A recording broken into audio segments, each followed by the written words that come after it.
Coming up on Studio G, find out about the partnership with the electric car company Tesla and UNLV, and check out what happened this weekend at the Age of Chivalry Renaissance Festival. We'll show you the Star Wars Club that's not only having fun, but also making a difference in the community. The Renaissance Fair wasn't the only festival that went down this weekend. You'll find out about that and more on today's show. Studio G starts right now.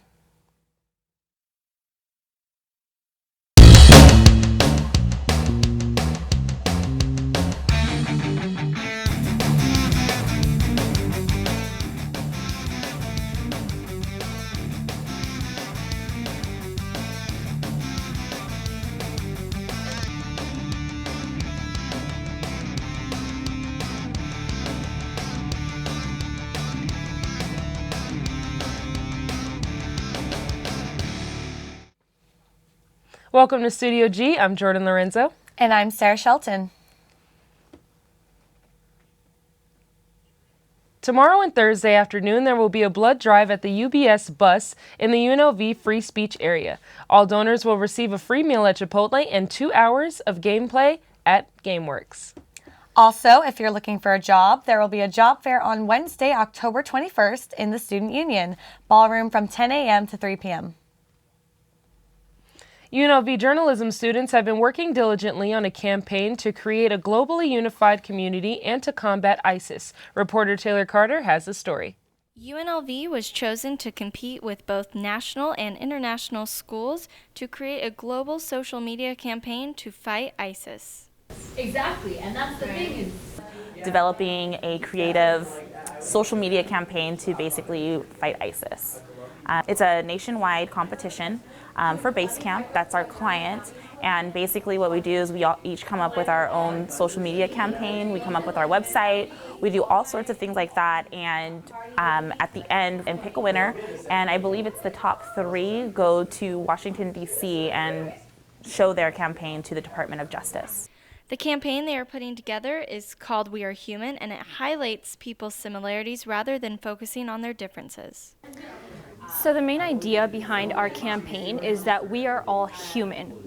They are fighters. They do create war. They behead people and they torture people.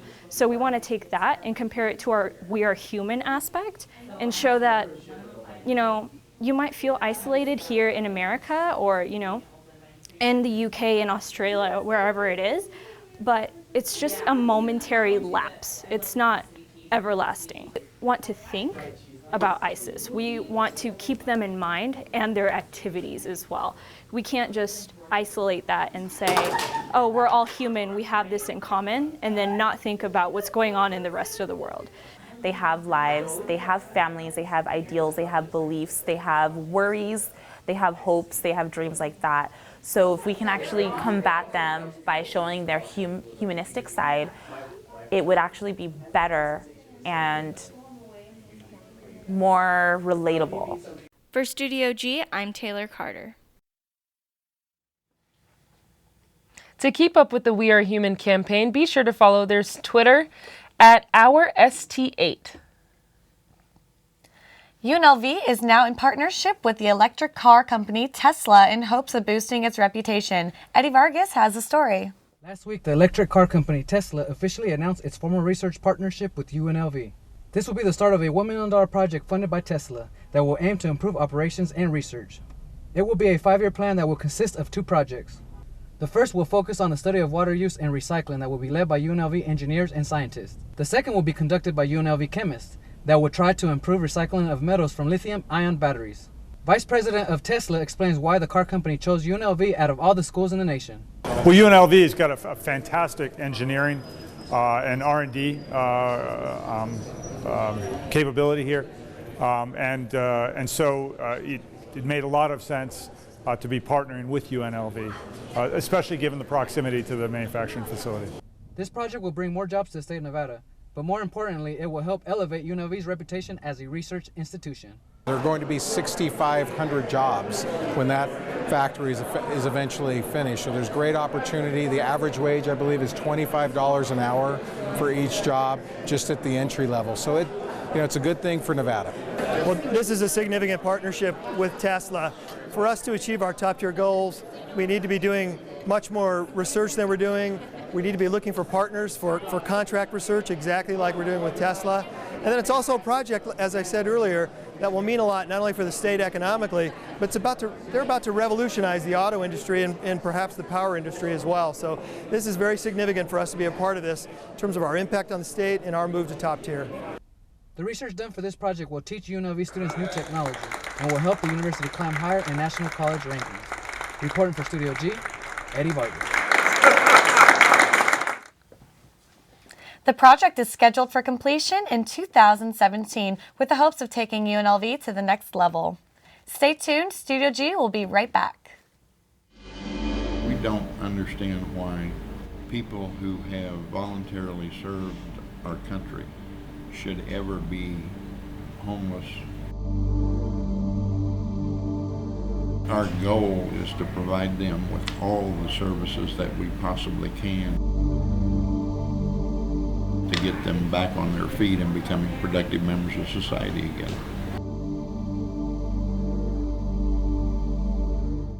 More of the Music Mondays. Rap, hip hop, R&B too. I like to play like any new upcoming music, new albums, new mixtapes. I like to open up with maybe kind of like a hype song that gives people energy. Just play any type of good music and then give people like a rundown what's going on currently in hip hop. Just good vibes, good music. A lot of radio stations don't keep up with playing good music. So that's really the goal. This is Jalen Young on More Than Music Mondays. Check me out on the Rebel HD2.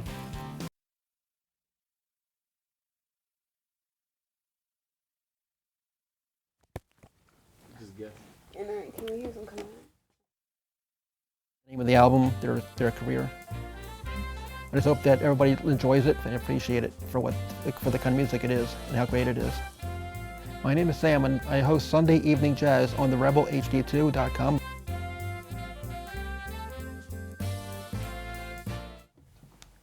Las Vegas has been home to many strange characters, but there's nothing like the Age of Chivalry Renaissance Festival. Families gathered at Sunset Park this past weekend to dress up and witness the fantastic costumes, activities, and other festivities. There were many heavily involved families who have been coming for years. They dress to impress. We've been coming as a family for 25 years. We call ourselves the Biggins family. We represent a 16th century family, extended members, and we just have a really good time. The Renaissance Fair was not only an opportunity for family bonding, but for vendors around the country. Vendors traveled a long way to sell their goods, and they sold anything from food, costume accessories, and more. We feel really at home. We're only probably about 3 hours away from home, so it's not that far. So I'd rather stay closer if I can. But yeah, we've really enjoyed doing it. We do this at home. It's not something that we buy. Everything that I have in my tent is all handmade between myself and my daughter. There was a large assortment of art and uncommon food items like giant turkey legs. There's no limit to what people can see at the fair.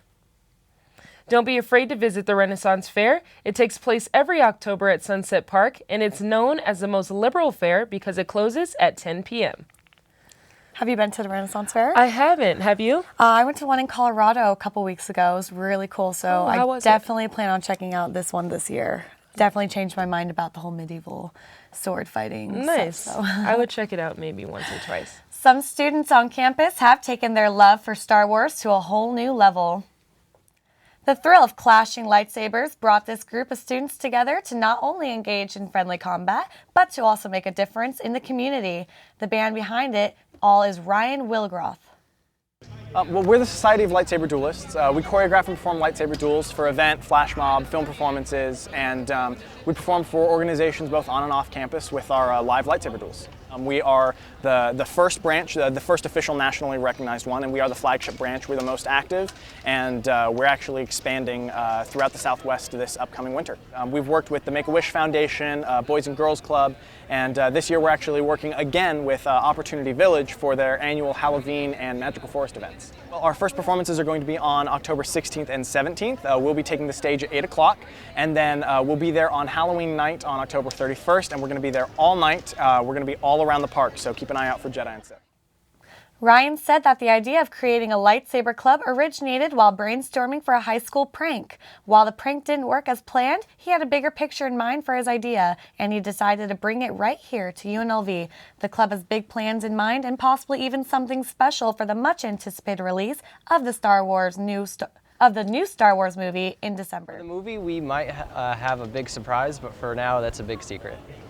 Well, we have nothing official in the works yet, but we are talking with a couple of people. You can expect that if you're going to be seeing the movie on opening night, you're probably going to be seeing us at that theater, probably performing before the event. When we come back from the break, we will have one of the members from the Society of Lightsaber Duelists here on the show. We'll be right back. My goal is to be an on-air personality, and that's what my career is. It feels really incredible because I've been wanting to do something like this for my whole entire life since I was little. I mean, it's an opportunity to express myself, get my voice out in public, and get heard for things that I feel strongly about. This station helped me out a lot, gave me a lot of information I didn't know about a radio station in general. It was really easy to get a show here. I took the classes and did the shadowing. They give you a lot of freedom to do what you like, and I feel like there's a lot of support in places you can get answers to. It's just an incredible experience because I could take what I learned here and I could turn it into something more.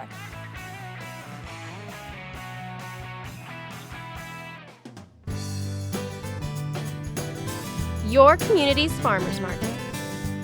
Welcoming, lively, friendly. A place where neighbors and friends come together to celebrate their community. With over 50 vendors, organic, sustainable, fresh produce are available just for you. Support and buy local at Fresh. Name is the Rebel and Revolt Show. Pretty good show about, just someone who will actually talk about UNLV the way an outsider might feel. We talk about current events, we talk about politics, try to take an offensive swing with it. Sometimes it's hit or miss, but and we talk about, the little things in life that everybody laughs about. And we are the Rebels and we are revolting. My name is Jameson Wilk and I run the Rebel and Revolt Show, and you can tune in at therebelhd2.com. My name is Walter from Deep Thought. My name is Bruce Gill. I'm the host of La Alternativa. Perfect Music Radio with me, Lily. My name is Sam and I host Sunday Evening Jazz. I am Rockin' Gemini. This is Jalen Young on More Than Music Mondays. And listen to us on the Rebel HD2.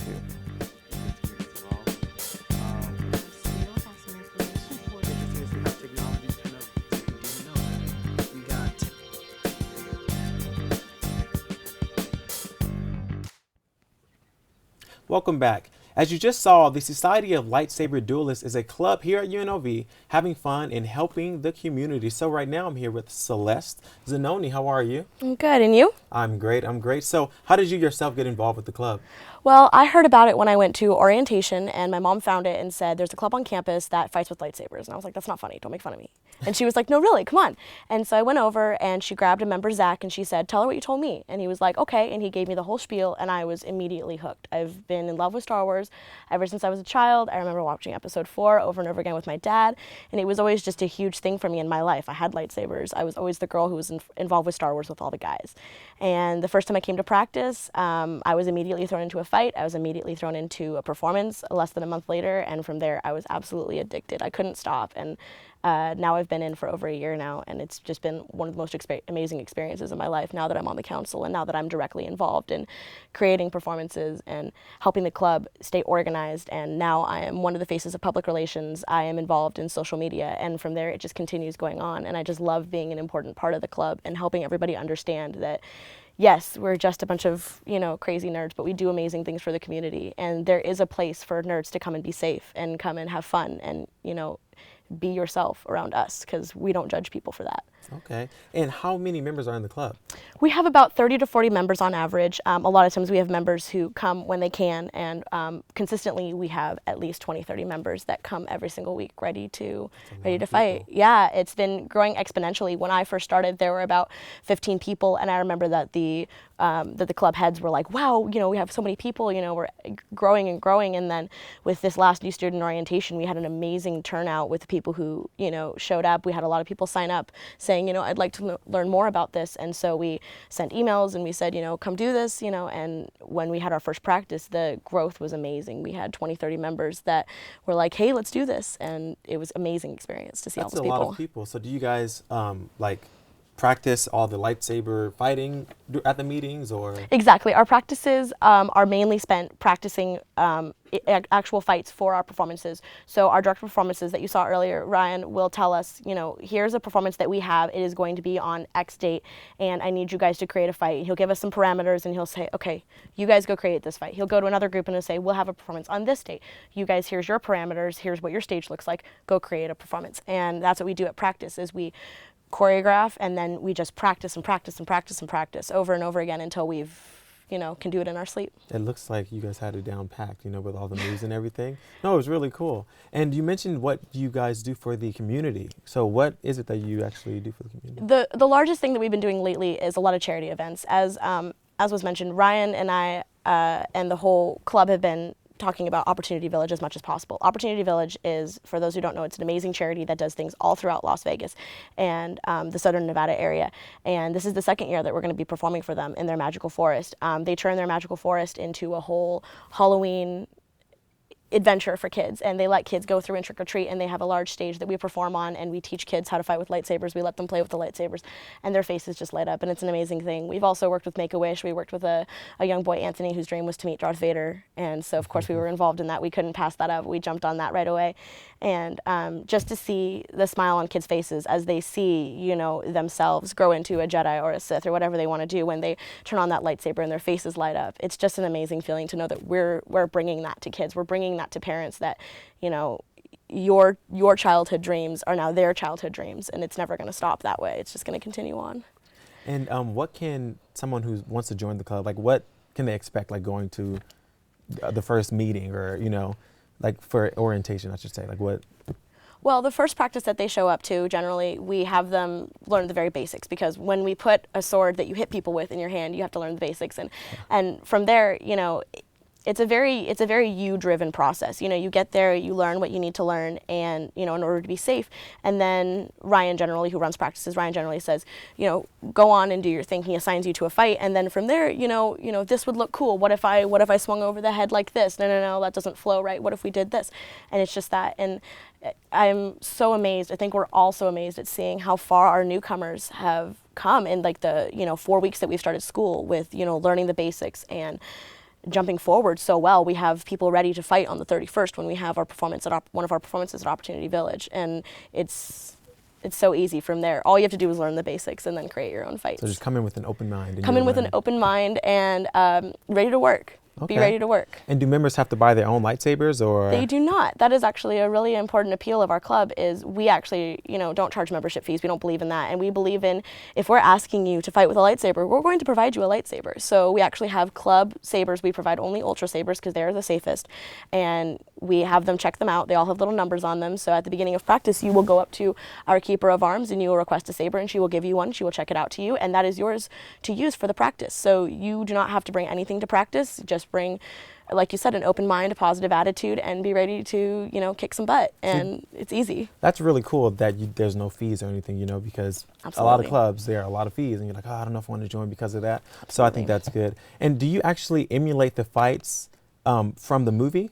See, we take inspiration from the movie, but as opposed to other saber groups that we've encountered, we do not try to emulate, we do not try to replicate any characters or any specific fights. We just try to admire the style, I guess you could say. Oftentimes, you know, we've looked at that amazing, you know, Mustafarian fight in episode 3, and we've gone, you know, what can we pull from this? And we've taken the amazing, you know, moves and stuff like that. But we do not look at the movies and play by play try to recreate them. We make all of our own original fights. So whenever you see our fights live or you see them on YouTube or whatever, and you say, you know, ooh, that part was in episode 3, we got that inspiration from the movies, but all of the fights are our own individual works. It's all our own creations. Okay, and speaking of the movie, I know December 18th is a big deal for the club. What are you planning on doing on the day that the movie comes out? Well, you know, as we're getting closer to it, we're able to reveal more about what's going on. we've been trying to keep a pretty tight cap on it, but we are speaking to different movie theaters for talking to them about what we can do involved in the premiere.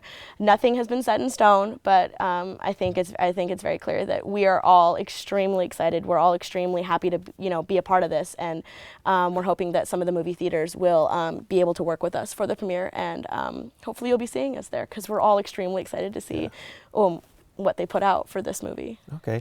And for someone like me who doesn't really know much about Star Wars, I have to admit I've never seen the movie. Don't judge me too hard, but I've never seen it. Not at but all. What are the rules of fighting? Like when you're lightsaber fighting, what are the rules? The main rule is you need to respect that the other person is a person. No matter what your character is, I may be a Sith and that person may be a Jedi, but that doesn't mean that I'm in there to hurt them. We're all friends. No matter who it is, I am friends with all of those people. I have all their numbers. We all talk. We all go get lunch.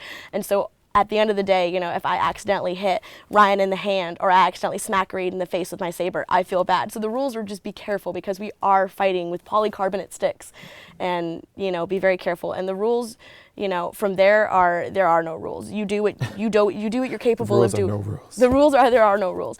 Beyond safety, we don't have a lot of rules. As far as Ryan has a lot of rules as to what you can do in a fight, but it all branches back to safety. And anything else is fair game. You want to do some force moves, you want to do a cartwheel, you can do it all. So are you on the dark side or the light side? I'm very dark side. I'm very Sith. You're on the dark side? I will never leave. I am very happy to be on the dark side. All right, well, thank you so much for being here. Thank you. I learned a lot that I did not know, so hopefully everyone else did also. And when we come back from the break, check out another festival that went down this weekend and the unhealthiest place to eat. Stay tuned. As far as Studio G, at first it looks overwhelming, and at first it looks like it's a lot of work, but I'll tell you what, it's the most beneficial class I've had at UNLV to date, without a doubt. You get to not only develop stories and work on your interviewing skills, your editing skills, and your shooting skills from a camera perspective, you get to work on all the equipment that's in the studio. So you're working on audio, you're working on directing, tech directing, you get to produce your own show. You can take a 30-minute newscast and make it your own, and that's really cool about Studio G. Like I said, a lot of it seems overwhelming at first, but it is by far the best class I've taken at UNLV since I've been here. You don't get to do an internship, you have to do an internship. It's one of the requirements for a journalism major. You have to do an internship before you can graduate. Definitely having an internship as a requirement really helps push yourself out there and to just remind you that your graduation is coming up soon. You're going to have to need some work experience in your career. So it's really good to put yourself out there early on, and they tend to help students a lot more. So when you do a student internship, it really helps out a lot. I really enjoy doing my show.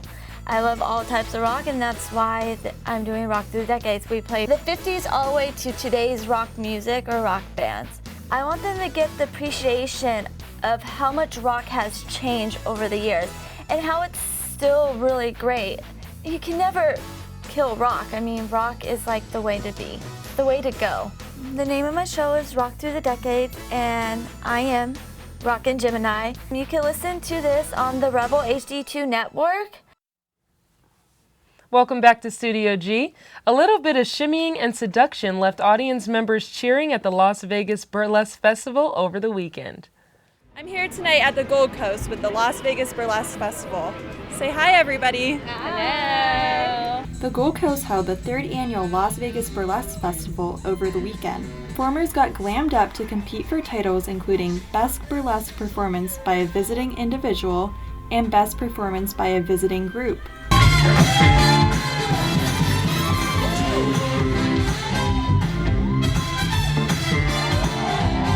Many may have the wrong impression of what burlesque actually is. We definitely struggle with in the burlesque community is educating people what burlesque is. A lot of people are really afraid. They think it's something you might find in a strip club, but it's a lot closer to something you might find in a theater. Every burlesque performance tells a story. Once a ballroom dancer, Scarletta Sparkle has now been doing burlesque for 4 years. The night you're performing, it's pretty much all business mode. You're getting your stuff together, you're rehearsing, you're practicing, and you don't actually get to appreciate everybody else's performances. There's a lot of camaraderie backstage and helpfulness, but you really don't get to see everybody. So tonight and tomorrow night, I actually get to watch the show, which is probably one of the highlights of a festival, is actually seeing everybody else's art in action. The festival was created to let performers show their craft while getting feedback from the audience in a low-stress environment. These events give the girls a chance to see how what they have visualized in their mind, see, does it really work? Or is it just a good idea, but it doesn't have any legs? That you've been with, like be a lady with me.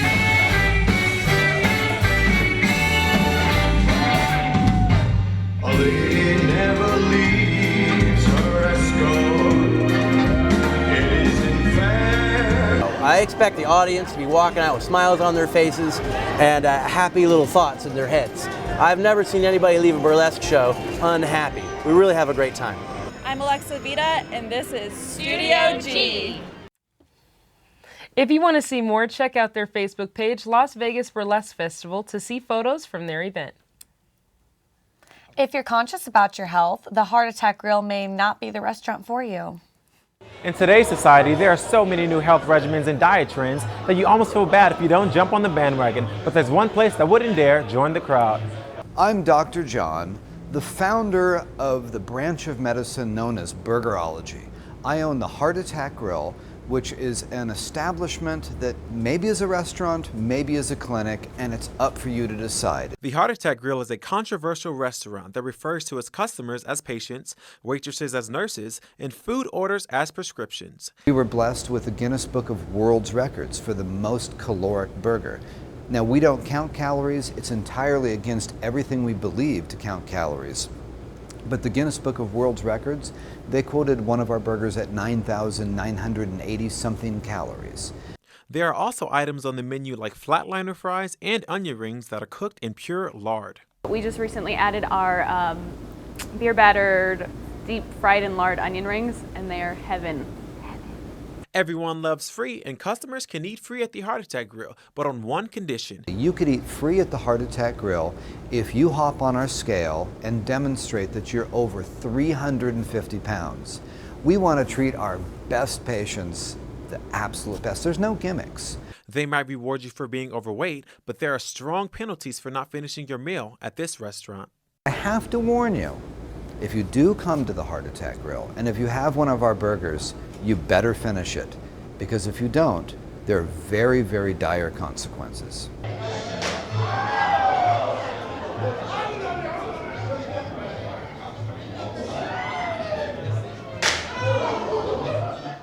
We spank you if you don't finish your food, and I mean, you get paid to spank people. It's great. Many people would be surprised to find out that the Heart Attack Grill actually has a vegan menu. There are no meat additives whatsoever in any of our tobacco products. They're all pure leaf tobacco, and there's no meat. So that is our vegan menu. You should come to the Heart Attack Grill because you're going to get dinner and a show. You're not just going to get a burger, you're not just going to see somebody get spanked, you're going to get all of it, and I guarantee you'll be telling everyone about it. Whether you love it or hate it, you're going to talk about it. For Studio G, I'm Deshola by Logan. If you're planning on eating at the Heart Attack Grill, you may need to hit the treadmill after and visit your cardiologist. I definitely tried to eat there one time, but I'm a vegan. So as soon as I told them that, they actually put me in a wheelchair and made me leave the building. That's incredible. It actually looked really good to me. I would definitely want to eat there. Except for getting hit like on the backside. Not my They style. didn't do that to me, thank goodness. But all right. Well, that wraps up today's show on Studio G. Don't forget to join us tomorrow for another edition and to see what's going on in Las Vegas and around campus. I'm Jordan Lorenzo. And I'm Sarah Shelton. Have a great day, Rebels.